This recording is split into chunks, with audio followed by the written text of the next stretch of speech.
You've been studying English for years. Maybe 5 years. Maybe 10. You passed the grammar tests. You finished the courses. You watched the Netflix shows for practice. You even downloaded Duolingo and kept that stupid streak alive for 200 days. And yet, the moment a native speaker talks to you, a real one, talking at real speed, your brain just freezes. The words vanish. The sentences collapse. And you smile and nod like you understood everything, while internally you're screaming.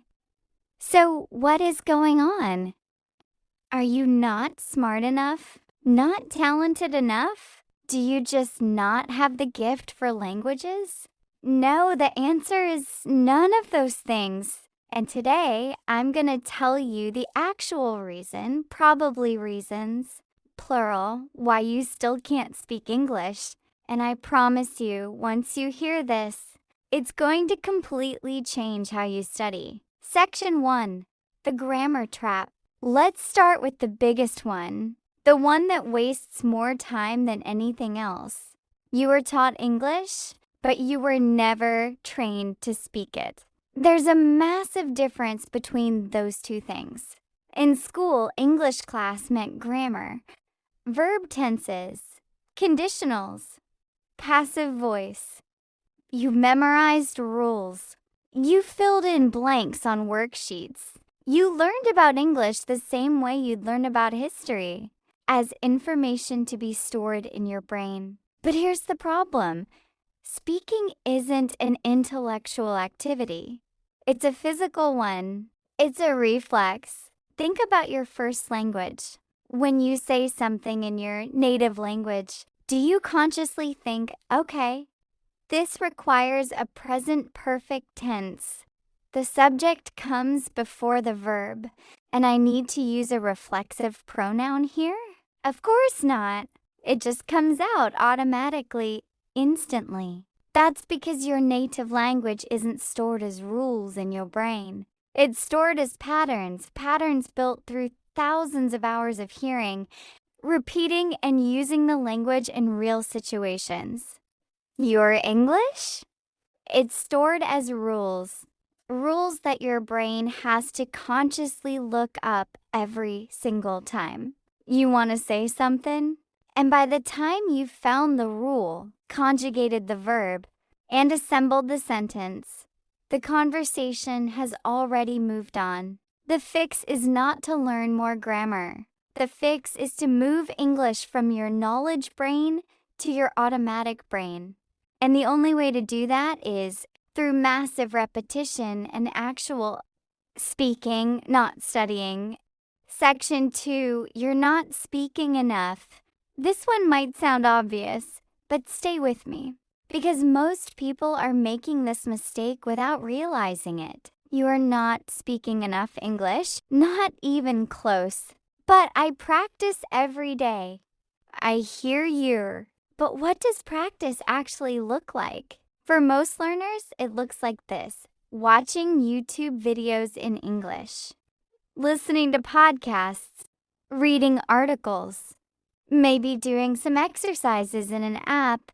Here's the brutal truth. All of that is passive, and passive practice will never make you a speaker. It's like wanting to learn to swim by reading books about swimming, watching swimming competitions, and studying the technique of Olympic swimmers. At some point, you have to get in the water.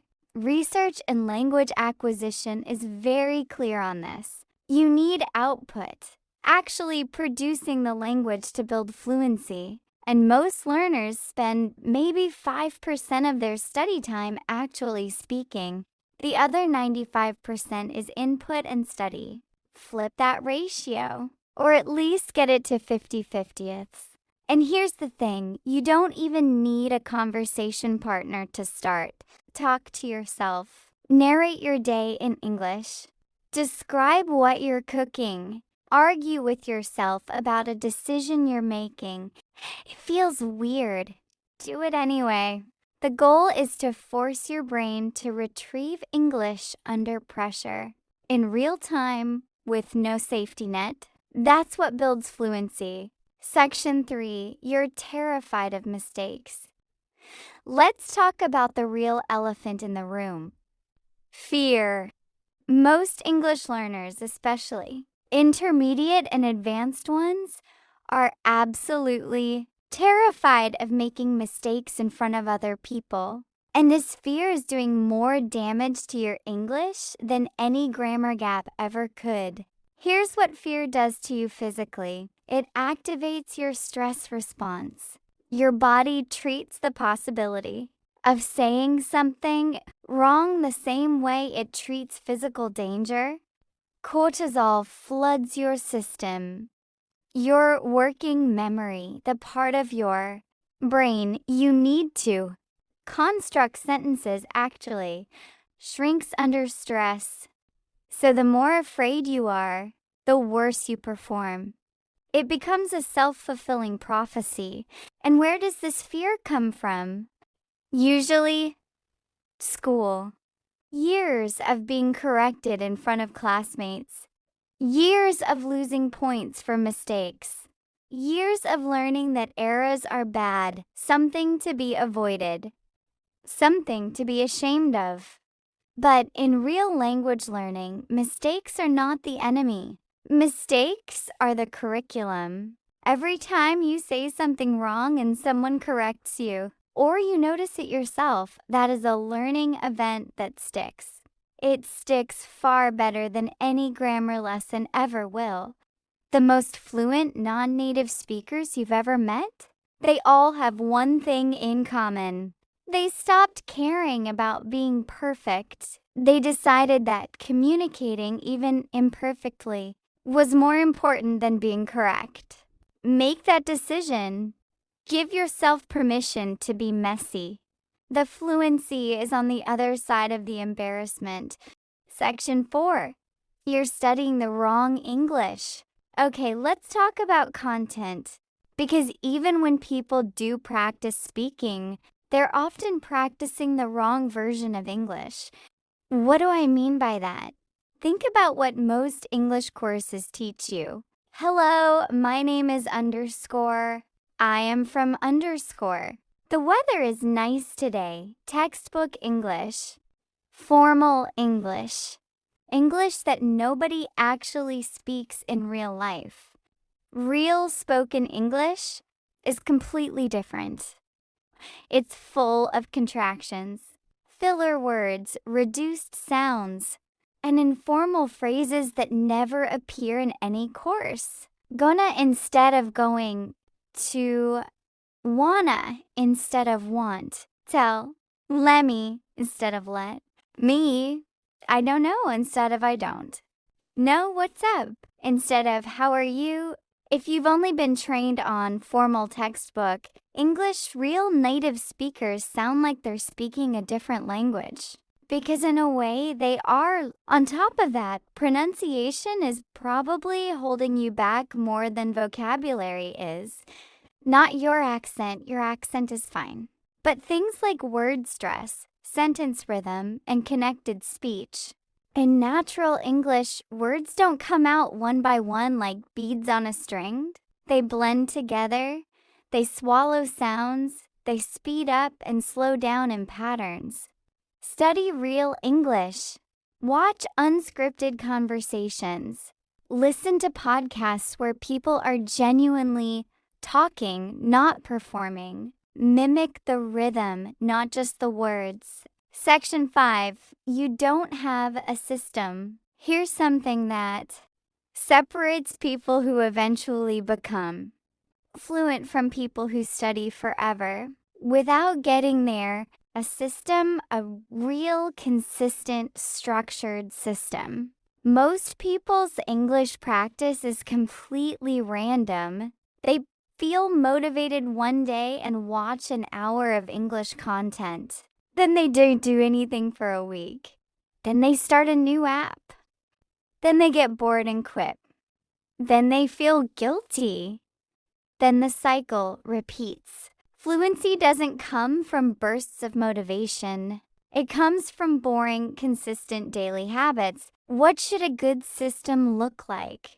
At minimum, 3 things. Daily speaking practice, even 10 minutes where you are actually producing English out loud. Focused vocabulary review using spaced repetition. So, you're learning words at the moment your brain is about to forget them. And regular immersion in natural conversational English through listening. That's it. Not complicated. But you have to do it every day. Not every day you feel like it, every day. That people who become fluent are not more talented than you. They are more consistent than you. Section 6, what to do starting today. All right, enough diagnosis. Let's talk about what to actually do.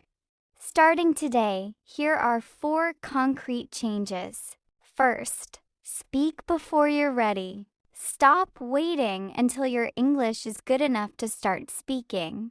It will never be good enough if you don't speak. Find a language exchange partner on apps like Tandem or HelloTalk. Book a lesson with a tutor on italki, or just start talking to yourself today. Second, shadow native speakers. Shadowing means you listen to a native speaker and repeat what they say simultaneously, matching their rhythm, speed, and intonation exactly. It feels impossible at first. It trains your mouth to produce the sounds and patterns of natural English faster than almost anything else. Third, keep a spoken journal. Every day, record yourself speaking in English for 2 to 3 minutes about your day, your opinions, anything. Then listen back. You'll hear your mistakes. You'll track your progress. This alone is one of the most powerful tools in language learning.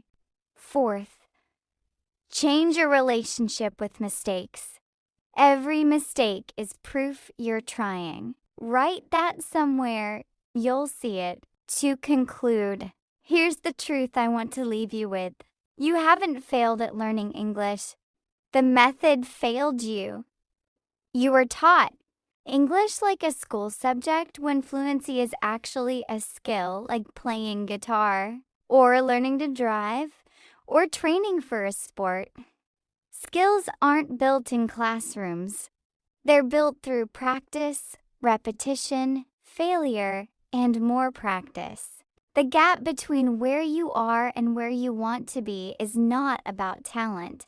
It is not about intelligence. It is about putting in the right kind of hours in the right kind of way. You can't speak English. You just have to stop studying it and start living it. If this video helped you, share it with someone who's been stuck in the same cycle. And drop in the comments, which of these reasons resonated with you the most? I'll see you in the next one.